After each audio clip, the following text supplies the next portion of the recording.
Hello guys, आज हम पढ़ेंगे हॉर्टिकल्चर में आज हमारा सेकंड टॉपिक है प्लांट प्रोपोगेशन एंड प्लांटिंग, पादप प्रवर्धन और रोपण।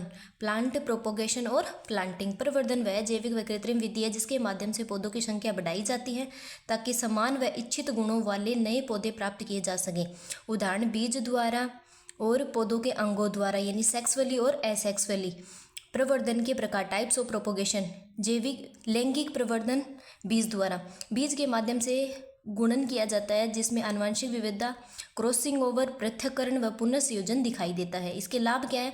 प्रजनन व फसल सुधार हेतु उपयोगी है, प्रतिकूल परिस्थितियों के प्रति सहनशील है। हानियां, लंबी जुवेलाइन अवस्था के कारण देर से फलन होता है। उदाहरण कौन कौन से आएगी इसमें? पपीता, कागजी नींबू, फालसा, मैंगोस्टीन, कटहल, करोंदा और जामुन। अलैंगिक या वनस्पतिक प्रवर्धन, पौधों के भागों द्वारा जड़, तना, पत्ती, कली आदि के माध्यम से पौध उत्पन्न किए जाते हैं। विशेषता क्या है? ट्रू टू टाइप पौधे निकलते हैं, शीघ्र फलन होता है, तनाव के प्रति संवेदनशील होता है, आनुवंशिक सुधार नहीं होता। अनुकूल परिस्थिति कौन सी है? 24 से 27 डिग्री टेम्परेचर। उदाहरण इसमें स्ट्रॉबेरी, केला, अनानास, अंगूर, अमरूद और लीची। प्रवर्धन की विधियाँ, कृत्रिम विधि, आर्टिफिशियल कटिंग में उदाहरण आएंगे। कटिंग की जाती है अंगूर में, गुलाब में और गन्ने में। लेयरिंग की जाती है अमरूद और लीची में। ग्राफ्टिंग की जाती है आम, कांजू और सिट्रस में। बडिंग की जाती है सिट्रस, गुलाब और अमरूद में। सूक्ष्म प्रवर्धन किया जाता है केला, ऑर्किड और जरबेरा में। फिर है प्राकृतिक विधियाँ, रनर्स स्ट्रॉबेरी में, सकर्स केला अनानास में, ऑफ सूट खजूर में, बल्ब प्याज लहसुन में, कॉर्म ग्लेडियोलस में, ट्यूबर्स आलू और रतालू में, राइजोम हल्दी अदरक में। अलैंगिक प्रवर्धन व कृत्रिम विधियाँ, कटिंग द्वारा प्रवर्धन टोटियोपोटेंशिया पर आधारित है। अपस्थानिक जड़ें तने के नोड व इंटरनोड से विकसित होती है। इसके अंदर हमें ऑक्जिन हार्मोन जड़ बनने में सहायता होता है, इसलिए हमें ऑक्जिन हार्मोन दिया जाता है। आदर्श तापमान कितना है? 21 से 27 डिग्री टेम्परेचर। किसके लिए? कटिंग के लिए। और बॉटम हीट टेम्परेचर कितना होता है? 30 से 32 डिग्री सेल्सियस। कटिंग द्वारा प्रवर्धन किया जाता है अनार में, अमरूद में, गुलाब और बोगनविलिया में। कटिंग का कोण, निचला कट 45 डिग्री सेल्सियस 45 डिग्री पे लगाते हैं। निचला कोण लगाया जाता है 45 डिग्री पे और ऊपरी कट लगाया जाता है 90 डिग्री पे। ऊपरी कट लगाया जाता है 90 डिग्री पे और निचला कट लगाया जाता है 45 डिग्री पे। कटिंग की लंबाई होनी चाहिए 18 से 22 सेंटीमीटर। फिर है तना कटिंग के प्रकार। हार्डवुड यानी कठोर कास्ट, लंबाई होनी चाहिए 22 से 25 सेंटीमीटर, 1 वर्ष पुरानी, अंगूर, अंजीर और अनार के अंदर। सेमी हार्डवुड 15 से 20 सेंटीमीटर, 4 से 9 माह पुरानी होनी चाहिए, आम, आंवला और चमेली में की जाती है। सॉफ्टवुड 7 से 15 सेंटीमीटर, 4 से 5 माह पुरानी, चाय, कीवी, सहसूत में की जाती है। हर्बेसियस 7 से 10 सेंटीमीटर, 1 से 2 माह पुरानी और उदाहरण गुलदाउदी कॉर्नेसन में हर्बेसियस द्वारा कटिंग की जाती है। फिर है रूट कटिंग के लिए हार्मोन चाहिए हमें, आईबी है 3000 से 5000 ppm। व्यापारिक नाम आईबी का क्या है? सेरोडॉक्स, रूटेक्स और rapid root. Bottom heat treatment दिया था, बॉटम हीट टेक्निक दी थी रेड्डी और मजूमदार ने। नई दिल्ली में 1975 में IARI के अंदर उपयोग किया जाता है। अर्ध कठोर कटिंग में आंवला, अमरूद, आम में इसका यूज किया जाता है। हार्मोन इसमें 5000 ppm होता है। IBA तापमान इसमें 32 डिग्री सेल्सियस होता है और इसका जो टाइम है वो है जून जुलाई में। कटिंग की लंबाई होती है 10 से 15 सेंटीमीटर, मोटाई होती है 2 से 3 सेंटीमीटर। कटिंग द्वारा किया जाता है सिट्रस, ब्लैकबेरी, सेब, नाशपाती में। लीफ कटिंग ब्रायोफिलम और बोगनविलिया में किया जाता है। इसमें मिस्ट चैम्बर की आवश्यकता होती है। पूछ ले कि मिस्ट चैम्बर की आवश्यकता किसमें होती है? लीफ कटिंग के अंदर होती है। इसका उद्देश्य क्या है? वांछित गुणों का संयोजन और क्षतिग्रस्त वृक्षों की मरम्मत। साइन यानी शाखा वाला भाग होता है, रूट स्टॉक यानी जड़ वाला भाग होता है। साइन फल फूल की गुणवत्ता को प्रभावित करता है, रूट स्टॉक बौनेपन, मिट्टी की अनुकूलता, वृद्धि क्षमता को प्रभावित करता है। महत्वपूर्ण बिंदु क्या है? एक बीजपत्री पौधों में यह संभव नहीं है क्योंकि इसमें कैम्बियम उत्पन्न नहीं होता। सफल संयोजन का कारण कैम्बियम संपर्क द्वारा केलस ब्रिज का निर्माण होता है, यानी एक बीजपत्री के अंदर लकड़ी नहीं होती है इसलिए वो नहीं किया जाता। और द्विबीजपत्री में कैम्बियम होता है इसलिए वो रस का संयोजन हो जाता है जिससे की जा सकती है। फिर है ग्राफ्टिंग है दो पौधों के भागों को जोड़ने की तकनीक जिससे कि वह एक होकर बढ़ते हैं। अब सियान व रूट स्टॉक की विशेषता। साइन उच्च गुणवत्ता का होता है, ट्रू टू टाइप होता है, सामान्य। रूट स्टॉक जंगली और कठोर प्रजाति होती है। साइन की आयु 4 से 6 माह होती है, रूट स्टॉक की 1 वर्ष होती है। साइन ऊपरी भाग होता है और रूट स्टॉक निचला भाग होता है। ये फल फूल को नियंत्रित करता है, ये वृद्धि, अनुकूलता और प्रतिरोध को नियंत्रित करता है। अब है ग्राफ्टिंग के प्रकार। इंटरवेराइटल यानी एक ही जाति के बीच, इंटरस्पेसिफिक एक ही वंश के भिन्न प्रजातियों के साथ। विशेष तकनीक सूट टिप ग्राफ्टिंग सिट्रस में की जाती है, इसे बोलते हैं STG मेथड्स भी। सूट टिप ग्राफ्टिंग किस में की जाती है? सिट्रस में। अब ग्राफ्टिंग के प्रकार। वीनियर ग्राफ्टिंग उत्तर भारत में आम की सामान्य विधि है। आम, चीकू, कांजू में की जाती है वीनियर ग्राफ्टिंग। कब की जाती है? जून, जुलाई और अगस्त के अंदर। एपिकोटाइल या स्टोन ग्राफ्टिंग 7 से 14 दिन के अंकुर में त्वरित ग्राफ्टिंग है, की जाती है आम के अंदर। मौसम या क्षेत्र कोकण, महाराष्ट्र में एपिकोटाइल ग्राफ्टिंग की जाती है। कोकण, महाराष्ट्र में। किस में की जाती है? आम के अंदर। कितने दिन का पौधा होता है जब की जाती है? 7 से 14 दिन का हो जाए तब एपिकोटाइल या स्टोन ग्राफ्टिंग की जाती है।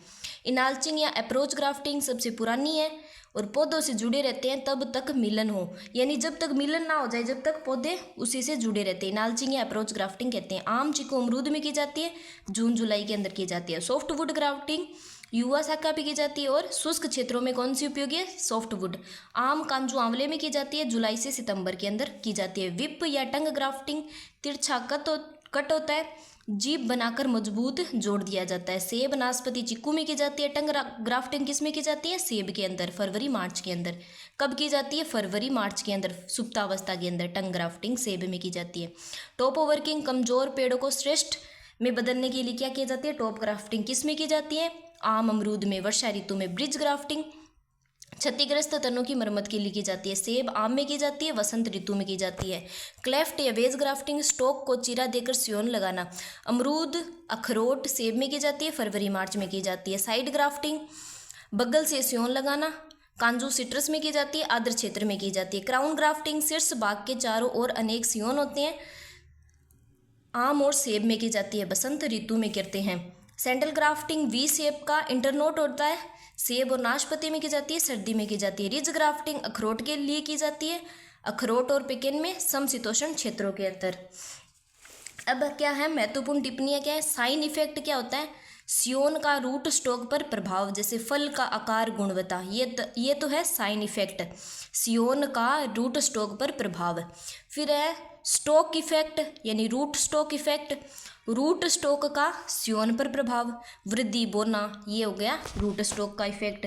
फिर है स्टोनिक इफेक्ट यानी स्टोनिक प्रभाव, वह प्रभाव है जिसके द्वारा रूट स्टॉक पौधे के ऊपरी भाग की वृद्धि, फलन, आकार, गुणवत्ता, रोग प्रतिरोधकता को प्रभावित करता है, ये हो जाएगा स्टोनिक इफेक्ट।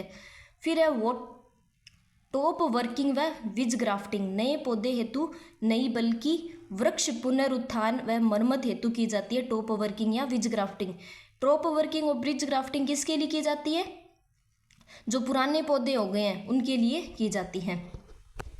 फिर है अलैंगिक प्रवर्धन की विधि, जिसमें किसी पौधे के सियोन या कली को उपयुक्त रूट स्टॉक पर लगाया जाता है ताकि वह नए पौधे बने, इसे बड ग्राफ्टिंग भी कहते हैं। हीलिंग प्रक्रिया, विभेदन रहित पेरेन काइमा से नया कैम्बियम बनता, उसे कहते हैं हीलिंग प्रक्रिया।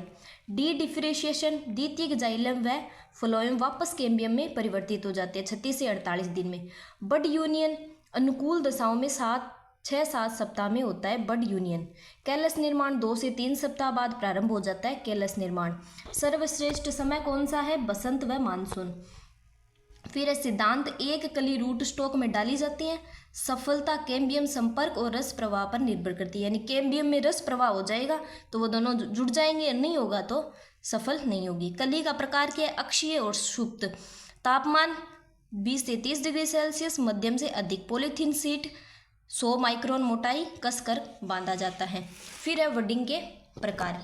बडिंग के प्रकार, टी बडिंग या सील्ड बडिंग। टी आकार का कट होता है, सील्ड आकार की कली लगाई जाती है। गुलाब, संतरा, सेब, बादाम में की जाती है, सबसे सामान्य है। रिंग बडिंग, छाल या रिंग के रूप में कली लगाना बेर में की जाती है। संशोधित रिंग बडिंग वलय व चीरा लगाया जाता है, बेर में की जाती है। पेच बडिंग आयताकार छाल का टुकड़ा होता है, आंवले जामुन बेर में की जाती है। फोरकेट बडिंग बिना छाल हटाए ऊर्ध्वाधर चीरा लगाया जाता है, सेब आम में की जाती है। चिप बडिंग कली लकड़ी के छोटे टुकड़े के साथ कली लगाना अंगूर सेब में किया जाता है। डबल वर्किंग 2 चरणों में कली लगाना नाशपाती किंग्स पर की जाती है। दुर्बल तकनीक कौन सी है? डबल वर्किंग नाशपाती में की जाती है। डबल वर्किंग नाशपाती में, चिप बडिंग अंगूर सेब में, फोरकेट बडिंग सेब आम में, पेच बडिंग आंवला में जामुन में, संशोधित रिंग बडिंग बेर में, रिंग बडिंग बेर में और टी बडिंग गुलाब संतरा बेर बादाम आलू बुखारा सेब में की जाती है। रिंग बडिंग कब की जाती है? जून से सितंबर में, एयर लेयरिंग जून जुलाई में, पेच बडिंग जून जुलाई में, यानी जून जुलाई में की जाती है रिंग बडिंग, एयर बडिंग और पेच बडिंग। टी बडिंग दिसंबर से फरवरी में, चिप बडिंग शीत ऋतु में की जाती है। अब आ गई लेयरिंग। लेयरिंग क्या होती है? यह एक वनस्पतिक प्रवर्धन की विधि जिसमें पौधे की किसी भी शाखा तने पर जड़ें उसी समय विकसित की जाती है जब वह मूल पौधे से जुड़ा होता है, बाद में उसे अलग किया जाता है। ये की जाती है फरवरी मार्च में। मुख्य चरण क्या है? जड़ बनने हेतु कैम्बियम परत का हटाना, यानी जड़ बनने के लिए कैम्बियम परत को थोड़ा सा हटा दिया जाता है। जड़ बनने का आधार क्या है? इटियोलेशन, अंधेरे में वृद्धि, ये इसका सिद्धांत है। किसका? लेयरिंग का। लेयरिंग का सिद्धांत क्या है? कि इटियोलेशन में वृद्धि होती है, यानी अंधेरे में वृद्धि होती है।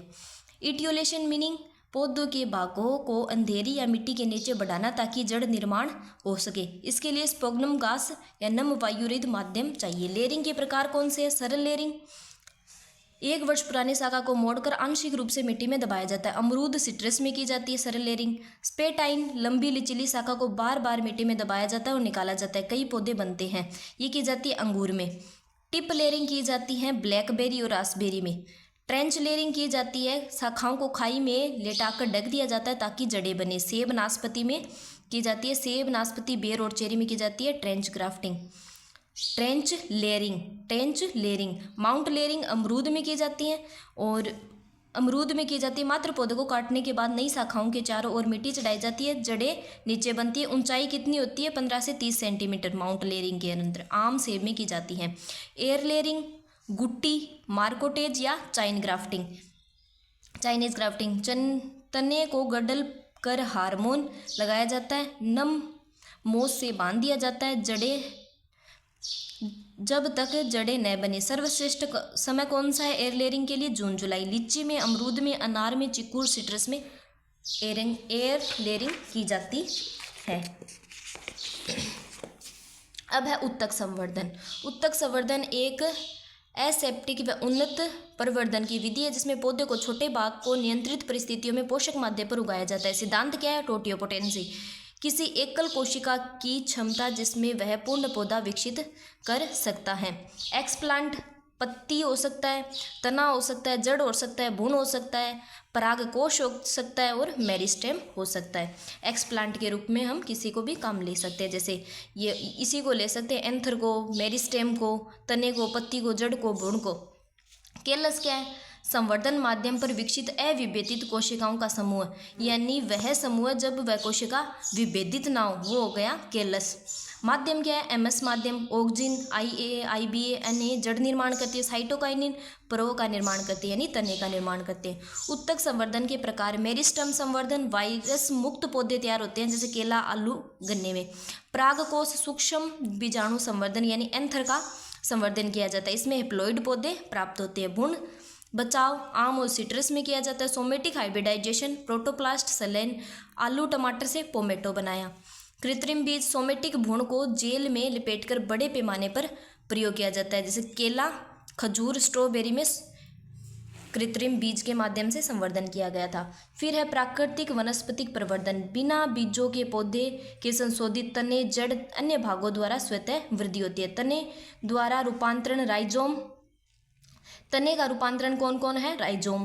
भूमिगत मोटा क्षैतिज तना जिसमें गांठें व जड़ें बनती है, राइजोम। हल्दी, अदरक, केले, कमल में होता है। कॉर्म मोटा सीधा तना होता है, ग्लेडियोलस में कॉर्म का यूज किया जाता है। बल्ब छोटा तना होता है। ट्यूनिकेटेड प्याज, लहसुन में बल्ब का यूज होता है। नॉन टूलिकेटेड में लिली और रजनीगंधा का। ट्यूबर्स यानी भूमिगत तना जिसमें आंखें होती है, ट्यूबर्स। आलू, जमीकंद में ट्यूबर्स का यूज किया जाता है। जड़ का रूपांतरण कौन है? जड़ का रूपांतरण है कंद जड़ें। मार्शल भंडारण जड़ें होती है। शकरकंद डेलिया में कंद जड़ें होती है। प्रसारणीय जड़ें अमरूद में होती हैं, चेरी में होती हैं। फिर है मूसला जड़ कटिंग, नींबू इमली में होती हैं। अब है उपभूतल तना रूपांतरण। स्टोलन भूमि पर रेंगने वाला तना जो गांठ पर जड़ें बनाता है। दूब घास पुदीना में होता है स्टोलन। रनर्स होता है स्ट्रॉबेरी में। सकर्स होता है गुलदाउदी में। स्लिप्स होता है अनानास में। और ऑफशूट होता है खजूर में, जो 12 से 14 किलो का होता है। चिक्कू खैरनी सबसे सामान्य व पारंपरिक मूलवृंत है। आज हमने पढ़ लिया प्रोपोगेशन का टॉपिक। पिछली क्लास में हमने पढ़ा था नर्सरी का टॉपिक। एक क्लास में एक टॉपिक हम कंप्लीट कर रहे हैं गाइज। हम जितना पढ़ लें वो बेस्ट है। Thank you guys. चैनल को ज़्यादा से ज़्यादा सब्सक्राइब करना। Thank you.